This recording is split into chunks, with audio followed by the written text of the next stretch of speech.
서로 축복하겠습니다. 당신의 신앙은 황금보다 더 귀합니다. 당신은 하나님이 찾는 예배자입니다. 할렐루야. 오늘은 황금보다 더 귀한 나의 신앙 7번째 시간입니다. 오늘은 당신의 삶을 승리로 이끄는 무장이라는 제목으로 하나님의 말씀을 전하도록 하겠습니다. 언제나 느끼는 거지만 시간이 얼마나 빠른지 모릅니다. 2019년 새해가 밝았습니다. 이렇게 인사를 나눈 게 엊그저께 같은데 설 명절까지 지내고 나니 어느새 또 2월달 마지막을 향해 가고 있습니다. 새해를 시작하면서 저도 또 여러분도 이런저런 기대감이 있었을 텐데요. 그런 우리가 살고 있는 이 세상 여전히 만만하지 않습니다. 많은 사람들이 언제나 세상살이가 좀 나아질까 이런 생각을 갖고 있지만 그런 기대를 번번이 무너뜨리는 것이 이 세상입니다. 지난 주간에 1월 실업률 발표가 있었습니다. 4.5%로 세계 금융위기 여파가 있었던 2010년 이후 9년 만에 최악의 실업률이다 그럽니다. 요즘에 한창 졸업과 취업에 힘쓸 때 아닙니까? 국민일보에 실린 기사인데요. 신입사원 공채에 지원을 했는데 그래서 면접을 보러 갔는데 면접관들이 자꾸 경력을 묻더라는 거예요. 난 이제 처음 지금 신입사원으로 왔는데 왜 자꾸 경력을 묻나? 알고 보니까 신입공채라고는 했지만 신입사원을 채용하는 게 아니라 경력자를 뽑아놓고 월급만 신입사원 수준으로 준다. 그거였다는 거예요. 요즘 이런 식으로 젊은이들의 사기를 꺾어 놓는 일들 비일비재합니다. 이렇게 나라의 살림살이가 휘청거리고 있는데 정치권에서는 막말 논쟁 때문에 그리고 국민들의 문제가 아닌 정치꾼들 맨 자기들의 문제 때문에 국회는 연일 개점 휴업 상태가 이어지고 있습니다. 물가 수상해요. 여기저기서 오를 기미가 엿보이고 있습니다. 그나마 효자노릇 하던 수출도 몇 달 전부터는 빨간불이 들어온 상태입니다. 이 모든 일의 여파는 서민으로 살아가고 있는 이 땅의 국민들에게 바로 이 자리에 앉은 저와 여러분 같은 사람들의 삶에 치명적인 영향력을 발휘하고 있는 중입니다. 이런 와중에 이제 이달 마지막 주간에 북미 정상회담 예고되어 있는데요. 그 결과를 핑크빛으로만 예단하긴 어렵습니다. 무엇보다 미국이라는 나라가 국외적으로는 중국과 거대한 무역전쟁 이어가고 있고요. 국내적으로는 대통령이 멕시코 국경 장벽 건설이라는 자신의 정책을 고수하기 위해서 지금 국가 비상사태까지 선포한 상태입니다. 이런 상태에서 미국이 북미회담을 어떤 모양으로 이끌어갈지 알 수가 없는 거예요. 이런 것들이 그저 먼 나라의 이야기, 우리와는 상관없는 이야기인 것처럼 보이지만 이미 지구촌 시대가 되어버린 지금은 결코 그렇지 않다는 게 현실입니다. 당장 우리나라의 이 방위비 분담금을 요구하는 미국을 보십시오. 이건 말이 협상이지 협박이고 강압입니다. 보십시오. 전에도 그랬지만 2019년도에는 더더욱 세상이 만만치 않게 돌아가고 있습니다. 아니 너무나 버겁고 힘겨운 세상이 되어가고 있다는 거 부인할 수가 없어요. 내 안에 있는 문제들도 문제겠지만 내 밖에 있는 문제들이 더 큰 문제가 되고 있고 내 의지와 상관없이 그것들이 나의 문제가 되고 있는 2019년이라는 말씀입니다. 이런 세상 어떻게 상대해야 될까요? 단언해서 말하지만 두 주먹 불끈 쥐고 어금니 꽉 깨무는 그런 의욕만으로는 결코 이길 수 없는 것이 세상입니다. 따라서 정말로 세상을 이기고자 한다면 우리 모두에게 보다 지혜로운 준비와 철저한 현실 감각 이런 것들이 필요한 줄 믿습니다. 그런 관점에서 오늘 우리에게 주신 하나님의 말씀을 보려고 하는 거예요. 그렇습니다. 오늘 주신 말씀은 사무엘상 17장 41절 이하의 말씀입니다. 이 말씀이 세상을 이기려면 지혜로운 준비와 철저한 현실 감각이 필요하다는 사실을 우리 모두에게 아주 자세하게 가르쳐주고 있습니다. 조금 전에 성경 봉독했는데요. 이 말씀은 우리 모두에게 매우 익숙한 다윗과 골리앗에 관한 말씀입니다. 오늘 설교를 시작하면서 제가 쭉 나열했던 것들을 떠올리면서 이 말씀에 등장하는 다윗을 보십시오. 다윗은 결코 만만한 상대랑 싸운 게 아니에요. 그렇지요? 다윗은 벅찬, 그것도 매우 벅차고 누가 봐도 감당할 수 없을 것 같은 그런 상대 거인 골리앗과 싸웠습니다. 그런데 여기서 중요한 것은 다윗이 그러한 모든 사람들의 예상을 완전히 깨뜨리고 거인 골리앗을 물리쳤다는 데에 있습니다. 이건 그저 뭐 반전 혹은 역전 이런 말로 표현할 수 없는 정말이지 입이 쩍 하고 벌어지거나 너무 놀라서 사람이 뒤로 벌렁 넘어질 만한 그런 사건이었습니다. 그런 당시의 상황을 이제 머릿속에 하나하나 그려보면서 오늘 본문 45절부터 49절까지의 말씀을 저와 여러분이 한 절씩 교독을 해보겠습니다. 45절 제가 먼저 봉독합니다. 다윗이 블레셋 사람에게 이르되 너는 칼과 창과 단창으로 내게 나아오거니와 나는 만군의 여호와의 이름 곧 내가 모욕하는 이스라엘 군대의 하나님의 이름으로 내게 나아가노라.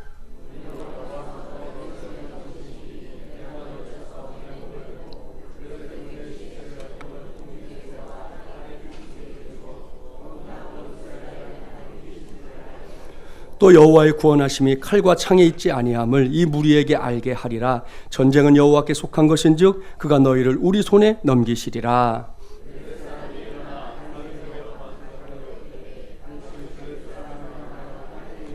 함께 봉독합니다. 손을 주머니에 넣어 돌을 가지고 물매로 던져 블레셋 사람의 이마를 치매 돌이 그의 이마에 박히니 땅에 엎드러지니라. 아멘. 할렐루야. 놀렐루야기도 하죠. 사랑하는 마중물이란 가족 여러분, 이거 언제 봐도 놀라운 승리 아닙니까? 위대한 승리 아닙니까?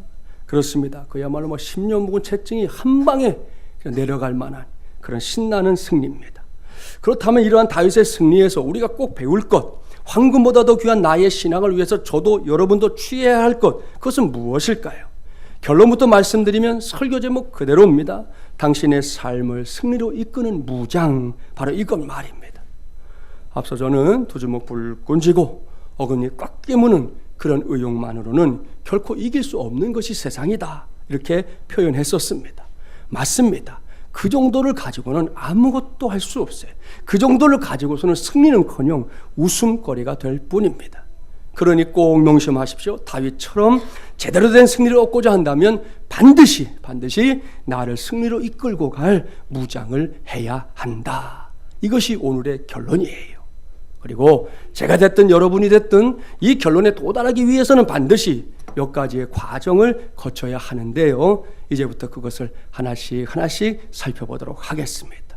첫 번째로 당신의 삶을 승리로 이끄는 무장, 그것은 무기를 위해 기꺼이 투자해야 한다는 것입니다. 이것이 우리 모두가 다윗에게서 제일 먼저 배워야 할 점이에요. 오늘 주신 말씀에 다시금 여러분의 눈과 귀, 마음을 모아보십시오. 다윗과 골리앗 사이에서 어마어마한 싸움이 일어났는데요. 이때 다윗은 골리앗과 맨손으로 싸운 게 아닙니다. 그랬다면 다윗은 그 자리에서 골리앗의 주먹에 한 방 맞고 죽었습니다. 틀림없어요. 그런데 다윗은 그렇게 무식하게 용감한 사람이 아니었습니다. 당시에 다윗에게는 물맷돌이라는 무기가 있었습니다. 그것으로 승리했던 거예요. 여기서 우리는 인간이 얼마나 대단한 존재인지 알 수 있습니다. 인간은 도구를 사용할 수 있는 존재입니다. 그렇기 때문에 인간은 도구를 잘 사용하면 그것이 곧 자신의 능력이 되는 그런 존재다, 이렇게 말할 수 있어요. 이것이 사실이기 때문에 저도 여러분도 자기 무장을 위해서 반드시 투자해야 합니다. 이 투자가 나라는 사람을 승리라는 인생의 자리로 이끌어가는 좋은 출발점이기 때문입니다. 언젠가 이렇게 황량한 벌판에서 곡괭이로 일하는 아프리카 사람들의 사진을 본 적이 있었습니다. 이 사진인데요. 이 사람들이 쓰는 곡괭이는 또 우리처럼 이렇게 날카로운 게 아니고 마치 이 삽처럼 끝이 이렇게 되어 있는 그런 곡괭인데요. 어떻게든 저 벌판에 농사라도 지어보려고 하는 거거든요. 저렇게 땀 흘리며 일하는 거 얼마나 귀한 일입니까? 제가 동남아시아 지역에 선교를 가면 제일 답답하고 화나는 거, 멀쩡하게 생긴 남자 어른들이 일할 생각을 하지 않고 인생에 땡땡이를 치는 모습, 그거 볼 때입니다. 부화가 나요. 그래서 부인들과 자녀들이 험한 일터에 억지로 내몰릴 수밖에 없는 일들이 자주 벌어지는 거 많이 봤습니다. 선교사님들도 이걸 안타까워하는데 이게 근본적으로 해결이 잘 안 되는 거죠. 그런 것에 비하면 이런 사람들 얼마나 귀합니까? 열심히 일하겠다는 그 마음 정말로 귀합니다. 박수 쳐주고 싶습니다. 하지만 이런 경우에 아무리 열심히 일한다 해도 얻을 수 있는 결과는 사실 매우 제한적이에요. 정말이지 많이 수고해야 합니다. 엄청 고생해야 합니다. 그렇게 해도 그 결실이 대단한 건 아닙니다. 자, 이럴 때 곡괭이 대신에 포클레인이나 콤바인으로 일을 한다. 어찌 될까요? 사진만으로도 확인이 되잖아요. 비록 혼자 할지라도 수백 명의 노동자들보다 더 많은 일을 할 수 있습니다. 그것도 어렵지 않게 매우 수월하게 또한 신바람나게 할 수 있는 것이죠. 보십시오. 도구가 좋아야 효율도 높아지는 것입니다. 이러한 예는 우리 주변에 부지기수입니다. 미국의 의사 선생님들은 이게 평균인데 1인당 20만 불, 우리 돈으로 하면 2억 이상의 정도의 기계로 무장한다는 거예요. 의사 선생님들 일하는 걸 한번 해보니까 개인이 적어도 한 2억 이상의 의료용 기계들로 무장한 채 이 의술 행위를 한다는 거예요. 그러니 청진기만 들고 있는 낙후된 나라의 의사 선생님들, 아무리 뛰어난 의술이 있다 한들 도무지 비교가 안 되는 거예요. 애들 말로 게임이 안 되는 거예요. 예전에는 외국 서적 번역하려면 원고지에 일일이 번역을 했어야 했지 않습니까? 그런 경우 열심히 뛰어야 당시에 그 일 하던 분들 얘기를 들어보면 하루에 50장 하면 많이 하는 거라는 거예요. 또 필요한 자료는 일일이 도서관에 가서 찾아와야 했습니다. 그러나 지금은 어떻습니까? 편하게 집안에 앉아서 컴퓨터와 인터넷 검색 기능을 사용하며 유자적 이란 말이 있지요. 예, 그렇게 일하면 되는 거예요. 게다가 옛날보다 10배 정도는 더 많은 일을 할 수 있게 됐습니다. 사랑하는 여러분, 여기서 꼭 기억해 두십시오. 누구나 이렇게 도구가 강하면 곧 사역도 강해진다는 사실을 말입니다. 이것이 사실이기 때문에 저는 2019년도를 살아가면서 그 어느 때보다 제 자신과 또 우리 마주물 예람의 가족들에게 꼭 필요한 도구들 무장시키는 데에 혼신의 힘을 다하려고 합니다. 그 중에 으뜸은 바로 말할 게 없죠. 하나님의 말씀입니다. 이 성경으로 제 자신을 그리고 여러분을 스스로 무장할 수 있게 하고자 합니다. 신앙생활 막 시작한 성도들 말할 것도 없고요. 오랜 시간 동안 신앙생활을 했다 이렇게 생각하는 성도들은 정신을 바짝 차려야 합니다. 작년에 제가 설교로 다녀온 교회가 하나 있어요. 제 딸에는 제가 준비해간 말씀을 혼신의 힘을 다해 전했습니다. 그 시간에 그 교회 담임 목사님 또 사모님 그 성도들이 마음을 기울여 말씀을 들었고요. 감동이 될 때마다 아멘 아멘 이렇게 반응도 해 주었습니다. 그런데 그 자리에 있는 모든 성도들이 그런 건 아니에요. 눈에 띄는 한 사람이 있었는데요. 몸을 뒤로 좀 이렇게 젖히고 의자에 기댄 채 그 눈 뜨는 방법이 여러 가지가 있는데 개심치레 아시죠? 개심치레, 예, 개심치레하게 뜬 채 그렇게 예배했습니다. 표정을 보니 뭘 얼마나 잘하나 보자 이런 분위기였어요. 설교자로서 좀 신경이 쓰이긴 했지만 제가 해야 할 건 말씀 전하는 거니까 그냥 끝까지 최선을 다하고 이제 돌아왔어요. 그러고는 싹 잊었는데 이번 설 명절 전날 그 교회 담임 목사님이 일부러 저를 찾아왔어요.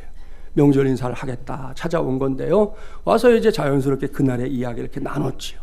자신은 물론이고 성도들이 뜨거운 은혜 체험했다고 그래서 목회에 힘을 얻게 됐다 그랬습니다.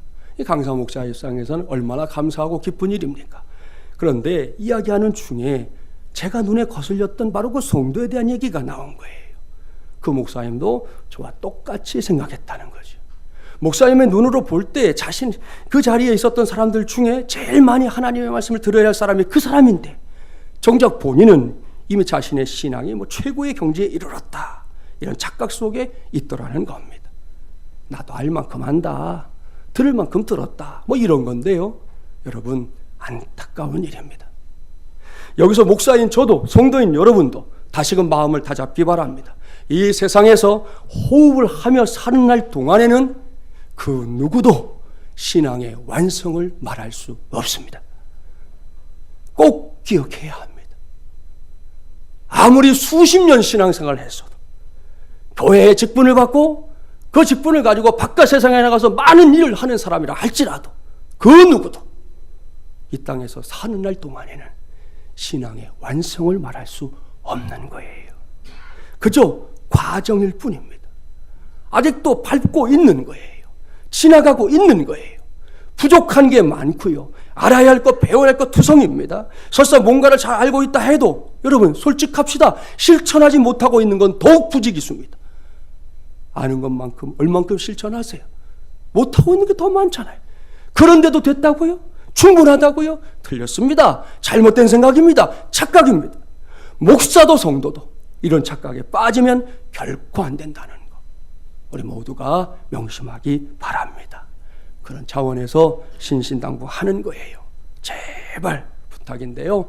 엉뚱한 곳에, 불필요한 데에, 나중에 보면 정말이지 별일도 아닌 것에 여러분의 마음을 쓰거나 여러분의 소중한 돈 쓰지 마세요. 제일 먼저 하나님의 말씀으로 나를 무장하는 일에 마음을 쓰기 바랍니다. 거기에 시간을 투자하시라는 거예요. 매주 주보에 실리는 주간 성경 공부, 이거 하나만 놓고 한번 생각해 봅시다. 자, 10문제거든요. 10문제 푸는데 시간이 막 어마무시하게 들어갑니까? 아니죠. 그거 풀고 나면 막 진이 다 빠져서 나는 오후에 아무것도 못하더라. 손 들어보세요. 있어요? 없어요. 일주일 168시간 동안 고작 성경 10장 읽으면 되는 건데 여러분에게 그거 하라고 하는 교회나 목사가 여러분에게 무리한 요구하는 겁니까? 말도 안 되는 숙제를 내준 겁니까? 아니잖아요. 그런데 왜 안 하세요? 아닌데. 왜 못하고 있습니까? 그 이유 제가 잘 알지만, 너무 잘 알지만 여러분의 자존심을 생각해서 말은 안 하려고 그래요. 여러분, 아직 늦지 않았습니다. 오늘부터라도 하십시오. 앞에 빼먹은 게 영 마음이 불편해요? 사무실에 얘기하세요. 바로 출력해서 드릴 겁니다. 그 밖에도 필요하다면 성공공부 교재 구입하는데 여러분의 돈을 투자하셔야지요. 솔직하게 자기 자신에게 한번 물어보세요. 신앙생활 시작하고 나서 신앙서적 몇 권이나 읽어봤습니까? 이런 질문을 받으면 떠오르는 책 몇 권은 있어야 하는 거잖아요. 정의 따로 구입하는 게 어려우세요? 교회 안에 서고가 있어요. 다니다가 마음에 드는 거 있으면 뽑아다가 읽으세요. 허락해 드릴 테니까. 단 읽은 다음에 제발 갖다 놓으세요. 가져가서 안 갖고 온 사람도 있어. 가져갔다가 가까면 놓으면 돼. 감사한 것은 우리 일남선교회가 2019년 시작하면서 지금 철로 역정이라는 좋은 번연의 기독교 고전을 지금 읽고 있습니다. 좀 나누셔서 읽으시면서 서로 책의 내용을 이제 서로 나누기 위해서 읽기 시작했는데 얼마나 감사한 일이에요. 한 권 사서 돌려 읽는 게 아니에요. 다 사서 지금 각자 가지시고 읽고 있는 중이에요. 여러분, 거기서부터 제대로 된 영적 무장이 시작되는 줄 믿습니다. 지난주부터 강구하고는 제 16자 특세도 또 하나의 무기예요. 지난 금요일 저녁에 저는 쉼표를 잘 지키지 않으면 마침표를 찍게 됩니다. 이런 제목으로 하나님의 말씀을 전했는데요. 요점만 말씀드립니다. 제가 설교 중에 예화 하나 소개했어요. 어느 성악가가 우리 찬양대 오늘 찬양 잘했잖아요. 찬양 이렇게 노래를 부르다가 그만 숨이 막혀 죽었다는 예화입니다. 참 희한한 일이잖아요. 성악가라는 게 노래를 부르는 게 직업인 사람 아닙니까? 그런 사람이 자신의 직업에서 필수인 노래를 불렀는데 그걸 부르다가 죽었다고 하니 이게 말이 되냐는 거예요. 이유를 알아봤어요. 알고 보니까 그 악보에 쉼표가 없었다는 거예요. 그래서 죽었다. 이런 예화입니다. 이 예화와 함께 악보에는 반드시 쉼표가 있어야 하고 여러분 쉼표까지도 음악의 일부인 거예요. 쉼표를 빼놓고 음악을 말하면 죽는다니까요. 그대로 안 지켜서 여러분 사는 거지 쉼표 안 지키고 계속 부르면 죽어요 누구나. 우리 인생도 다르지 않습니다. 쉼표를 무시하고 달려가는 건 어리석은 일이고 단명하는 길입니다. 그런 의미에서 저는 제 16차 특세를 우리 모두에게 꼭 필요한 인생의 쉼표다 이렇게 말씀을 전했습니다. 때가 되어 이번처럼 목사가 새벽기도 합시다 이러면 몸부터 비비 꼬고 보는 성도들, 아예 귀를 틀어막는 성도들도 있는데요. 그건 새벽기도를 놓고 생각하기를 이건 사람을 잡는 일이야 이렇게 생각하기 때문이에요. 아닙니다. 틀렸습니다. 새벽기도는 분주한 일상 속에서 하나님이 허락하신 영적인 쉼표를 지키는 시간인 줄 믿습니다. 따라서 할 수 있는 한도 내에서 어차피 여러분 모두가 40일 전체를 완주한다는 거 쉽지 않다는 거 목사도 알아요. 그래서 하는 말이에요. 목표는 40일 완주해 두고 할 수 있는 것만큼은 최선을 다해서 이걸 잘 지키면 그것이 내 인생의 좋은 노래가 될 줄 믿습니다. 나아가서 이렇게 하는 것, 이것이 또 하나의 중요한 인생의 무기라는 거 기억하기 바랍니다. 두 번째로 당신의 삶을 승리로 이끄는 무장, 그것은 숙련도를 기르라는 것이에요. 숙련이라는 단어 잘 아시죠? 우리 사전을 보면 연습을 많이 하여 능숙하게 익힘 이렇게 정의하고 있어요. 이게 숙련이고요. 숙달이라는 단어로 대체할 수도 있습니다. 바로 이 숙련이 나의 삶을 승리로 이끌어가는 무장에 속한다는 말씀입니다. 왠지 아시죠? 똑같은 기계도 사람이 그 기계를 사용하는 데에 얼마나 숙련되어 있는가, 이것에 따라 결과가 크게 달라지기 때문입니다. 오늘 본문에 등장하는 다윗을 보세요. 다윗은 물맷돌을 들고서 쩔쩔매지 않았습니다. 이건 몇 번 돌리다가 집어 던져야 되지? 내 팔이 어디쯤 이르렀을 때 여기서 돌려야 돼? 여기서 던져야 돼? 고민하지 않았어요. 그것을 익숙하게 다루고 있습니다. 자신이 정조중하고 있었던 골리앗의 이마에 그 물맷돌이 정확하게 날아가서 박혔으니까요. 요즘으로 말하면 명사수 아닙니까? 명사수. 군에 가면 스나이퍼라고 있죠. 정조준에서 적을 죽이는 사람. 그런 사람인 거예요. 오늘의 본문 앞을 읽어보면 골리앗의 위용 앞에서 벌벌 떠느라 이스라엘 군인들 가운데 아무도 골리앗 앞에 나서질 못했습니다. 그런데 갑자기 다윗이라는 녀석이 군인도 아닌데 나타나서 손을 들고 하는 말, 왕이시여, 제가 저 고약한 골리앗을 이겨버리겠습니다. 이렇게 말했으니 사울왕의 입장에서 보면 다윗이 얼마나 예쁘고 얼마나 사랑스럽겠습니까? 그래서 사울왕은 선뜻 자신의 갑옷 그리고 칼을 다윗에게 내주었습니다. 당시에 다른 사람도 아니고요, 왕의 갑옷과 칼이라면 어떤 것이었을지 한번 짐작을 해보세요. 최고 중에 최고입니다. 적어도 이스라엘 안에는 이 갑옷을 능가할 갑옷이 없어요. 이 칼을 이겨낼 칼도 없어요. 더군다나 왕의 것을 빼앗으라는 것도 아니잖아요. 요즘 말로 왕이 쾌척했어요. 즐겁게 줬어요. 그러니 그냥 받으면 될 일입니다. 설사 집에 가서 얼른 벗어놓더라도 말입니다. 그런데 이것이 다윗의 선택이 아니었다는 거 아는 성도들은 알 겁니다. 그는 사울왕이 시사한 갑옷과 칼을 입지 않았습니다. 그냥 벗어놓았어요. 그때 다윗이 이렇게까지 한 이유, 그것은 사울의 갑옷과 칼이 나빠서 안 입은 게 아닙니다. 이미 말씀드렸죠? 최고 중에 최고라니까요. 온 나라 안에 두 개도 없어요. 딱 하나 있는 귀하고 귀한 거예요. 그런데 다윗이 이것을 포기했단 말입니다. 무엇 때문입니까? 익숙하지 않았기 때문이에요. 다른 이유가 없어요. 익숙하지 않았기 때문에 보물과도 같은 왕의 갑옷과 칼을 포기했단 말입니다. 옳습니다. 아무리 좋은 무기도 익숙하지 않으면 그것은 그냥 나쁜 거예요. 산업 현장에도 보세요. 같은 설비도 숙련도에 따라 생산성이 크게 달라지잖아요. 실력 없는 음악팀은 항상 뭐 하는 줄 아세요? 악기가 없어서 못해. 갖춰진 게 부족해. 그래서 우리가 못하는 거야. 그렇게 말하거든요. 근데 여러분 아시죠? 명필은 붓을 가리지 않는 법이에요. 증거 영상 잠깐 볼까요? 진짜인지 아닌지 보겠습니다.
잘 보셨죠? 저 화공이 민속촌에서 아주 유명한 사람이더라고요.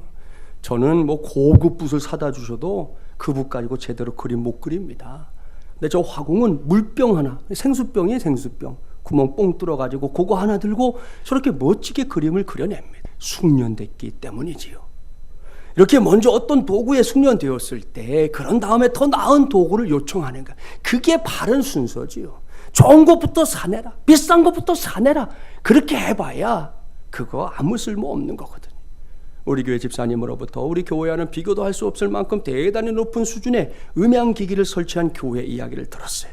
너무나 좋은 장비가 다 세팅이 되어 있었지만 활용하지 못했던 거죠. 그런 곳에 집사님이 들어가서 이것저것 만지고 나니 예배 환경이 완전히 달라져서 목사님이 너무너무 좋아하셨다는 거예요. 보십시오. 어떤 것이든 숙련될 때까지 사용해야 합니다. 그래야 수준 향상이 가능하다. 이걸 명심해야 합니다. 당장 있는 것도 쓰지 못한다면 그것보다 더 좋은 기계는 갖다 줘봐야 우리 흔히 하는 말이 있잖아요. 돼지 앞에 놓인 뭐라고요? 진주와 같다. 딱 그겁니다. 그런 관점에서 성경을 한번 여러분이 올해 쭉 읽어보세요. 하나님께 쓰임받은 사람들의 면모를 살펴보라는 겁니다. 놀랍게도 그들은 대개 자신의 일에 익숙한 사람들, 숙련된 사람들이었다는 거 어렵지 않게 발견할 수 있습니다. 이제부터 성경 말씀을 몇 구절 읽어볼 건데요. 자막에 나오니까 따로 찾지는 않겠습니다. 먼저 창세기 25장 27절 읽어볼까요? 그 아이들이 장성함에 에서는 익숙한 사냥꾼이었으므로 들 사람이 되고 야곱은 조용한 사람이었으므로 장막에 거주하니. 아멘. 보십시오. 에서를 어떻게 표현하고 있어요? 익숙한 사냥꾼이었다. 이렇게 표현합니다. 다음은 열왕기상 9장 27절 말씀입니다. 함께 봉독해 보지요. 히람이 자기 종 곧 바다에 익숙한 사공들을 솔로몬의 종과 함께 그 배로 보내매. 아멘. 두로왕 히람이 솔로몬의 성전 건축을 돕기 위해 사람들을 보내줬는데 누굴 보내줬다고요? 익숙한 사공들을 보내줬다. 이렇게 기록하고 있습니다. 다음은 역대상 5장 18절 말씀입니다. 함께 봉독합니다. 루벤 자손과 갓 사람과 므낫세 반지파에서 나가 싸울 만한 용사 곧 능히 방패와 칼을 들며 활을 당겨 싸움에 익숙한 자는 44,760명이라. 아멘. 가나안 정복 시대에 요단강 동편과 서편이 있었는데 동편에 먼저 정착한 사람들이 루벤, 갓, 므낫세 반지파예요. 여호수아가 불같이 화를 냈죠. 너희가 우리와 함께 정복전에 참여하지 않겠다는 거냐? 그랬더니 이 사람들이 하는 말 아닙니다. 우리의 자녀들과 노인들은 이곳에 남겨놓고 우리도 가서 그 전쟁에 참여하고 다 전쟁이 끝나면 돌아오겠습니다 하면서 내보냈던 사람들이 어떤 사람들이라고요? 말씀에 나오죠. 싸움에 익숙한 자들. 그들을 보냈다는 거예요. 다음은 역대상 25장 7절 말씀 함께 봉독하지요. 그들과 모든 형제 곧 여호와 찬송하기를 배워 익숙한 자의 수요가 288명이라. 아멘. 다윗이 성전 안에서 예배 인도를 맡긴 사람들, 그들은 다름 아닌 찬송에 익숙한 사람들이었어요. 오늘 찬양대 찬송 잘했나요? 못했나요? 잘했죠. 찬송에 익숙한 사람들이에요. 그런 사람들을 세웠다는 거죠. 마지막으로 에스라 7장 6절 말씀 봉독합니다. 이 에스라가 바벨론에서 올라왔으니 그는 이스라엘의 하나님 여호와께서 주신 모세의 율법에 익숙한 학자로서 그의 하나님 여호와의 도우심을 입음으로 왕에게 구하는 것은 다 받는 자이더니. 아멘. 여기서 에스라를 어떻게 소개합니까? 율법에 익숙한 학자다. 정확하게 소개합니다. 보십시오. 모두가 다 자기의 분야에서 익숙한 자들이에요. 초짜 아니라는 겁니다. 뭘 해야 하는지, 어디서부터 해야 하는지 그걸 알지 못해 허둥지둥하는 그런 사람들이 아닙니다. 철저하게 숙련된 자들, 숙단될 자들이다 말씀하고 있습니다. 사랑하는 마주물려랑 가족 여러분, 이것이 사명자의 자세입니다. 이것이 하나님의 부르심을 받은 하나님의 자녀들의 모습이어야 한다는 말씀이에요. 따라서 무엇이든지 이전보다 더 익숙해질 때까지 그것을 잘 훈련하는 것, 이것이 바로 저와 여러분의 본분인 줄 믿습니다. 앞서 그리스도인이 무장해야 할 무기로 소개했던 하나님의 말씀 예외가 아닙니다. 이 자리에 있는 성도들 다 신앙생활의 연륜이 각각이잖아요. 그 연륜에 걸맞게 성경에 대해 알고 있는 것이 더 늘어나야지요. 신앙생활 1년짜리에게 10년짜리 성도의 내공을 요구한다? 잘못된 거죠. 정신 나간 짓이죠. 그건 안 되는 거예요. 어리석은 일이에요. 하지만 신앙생활 10년짜리 성도에게 1년은 말할 것도 없고 적어도 신앙생활 9년 정도의 내공을 요구하는 거, 그거 무리입니까? 당연한 거죠. 마땅히 그럴 수 있어야 된단 말입니다. 나중에 기회가 되면 신약성경 히브리서를 꼭 읽어보세요. 그 말씀 읽다 보면 히브리서 기자의 탄식이 나오는데요. 그는 당시의 성도들이 신앙생활의 연륜은 길면서도 여전히 어린아이처럼 처지나 먹으려고 하는 현실에 대해 개탄하고 있습니다. 그래서 당부합니다. 우리는 결코 이러한 탄식의 대상 되지 말아야 합니다. 이를 명심하고 2019년도에는 하나님의 말씀에 더욱 익숙해지는, 말씀의 숙련도를 더욱 높이는 저와 여러분이 되기를 주님의 이름으로 축복합니다. 기도도 마찬가지예요. 기도, 이 단어만 나오면 그 앞에서 얼음이 되는 성도가 되지 마십시오. 그런 성도들 이 시간에 목사가 땡 해드릴 테니 더 이상 기도 앞에서 얼어붙지 말고 기도의 대가가 되는 꿈을 꾸며 기도에 힘쓰는 성도들 되기 바랍니다. 종종 목사에게 물어요. 목사님, 어떻게 해야 기도를 잘할 수 있습니까? 정답 있어요. 그것은 기도하는 자리에 가야 한다는 거예요.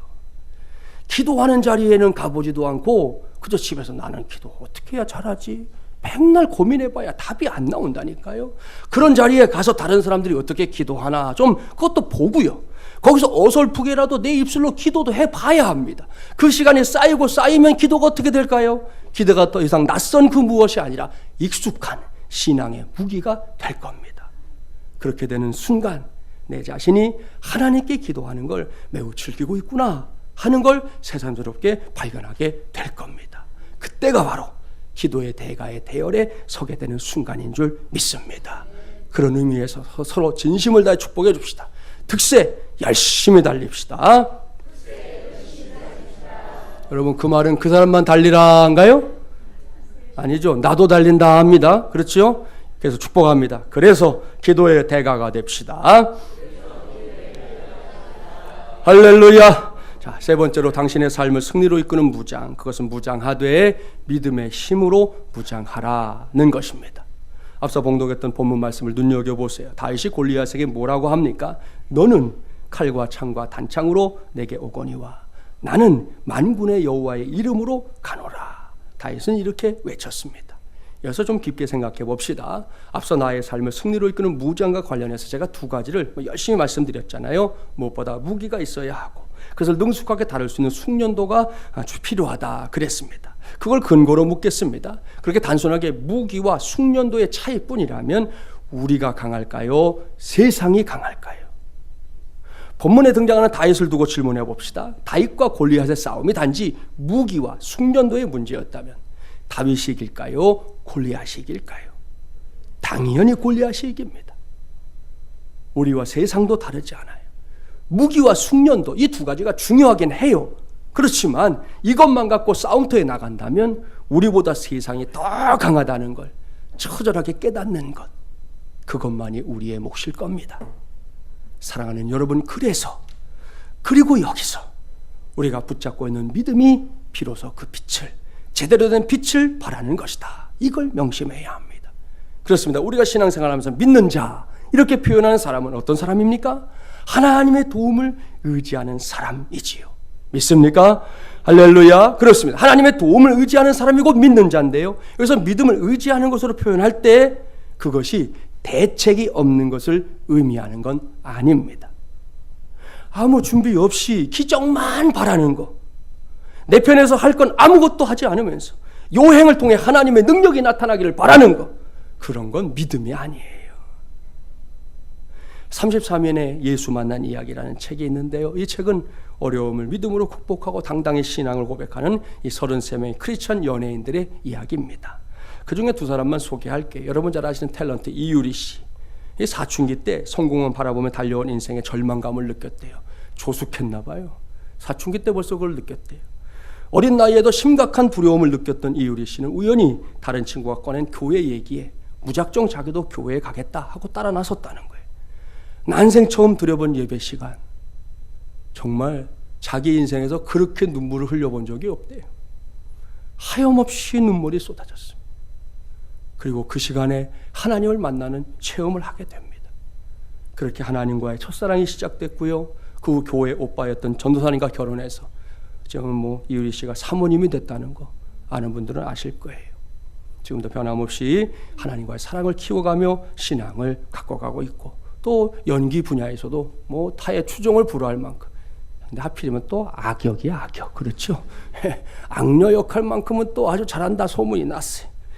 자, 탤런트 한혜진 씨 아시죠? 이 사람은 또 극심한 가난 속에서 어린 시절을 보냈다 그러더라고요. 가진 게 없어서 힘들었던 기억 말고는 어린 시절을 아무리 떠올려봐도 기억나는 게 없대요. 그거밖에 없대.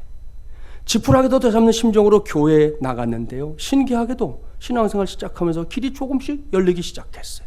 신앙생활을 열심히 하니까 길이 더 열려지는 그런 기적을 체험하면서 믿음이 굳건해졌다. 그렇게 고백합니다. 그런 이유 때문에 지금도 아무리 바빠도요, 도전받아요. 하루에 성경 4장 꼭 읽는답니다. 여러분, 연예인 바빠요. 정신없을 때가 많아요. 4장 꼭 읽고, 새벽 기도는 매일은 아니지만 참여하려고 애를 쓴다. 그럽니다. 사랑하는 여러분, 보십시오. 믿음은 삶으로 대가를 치르는 것이에요. 눈에 보이지 않는 그 무엇이 믿음이 아니라고요. 철저하게 눈에 보이는 것들, 그런 과정들을 거쳐가면서 내 안에 믿음이 자라고 내 안에 믿음이 자리를 잡게 된다는 말씀입니다. 그러한 대가 중에 으뜸이 뭐냐? 하나님의 말씀을 내 곁에 두고 읽고 또 읽는 거지요. 묵상하고 또 묵상하는 거예요. 때마침 오늘 예배 시간 중에 암송했던 하나님의 말씀 벌써 잊어버리진 않았죠. 이미 외웠겠다, 깐 넘은 거 잊자, 이런 분 없으리라 믿고, 자, 여호수아 1장 8절 말씀 다시 한번 해볼까요?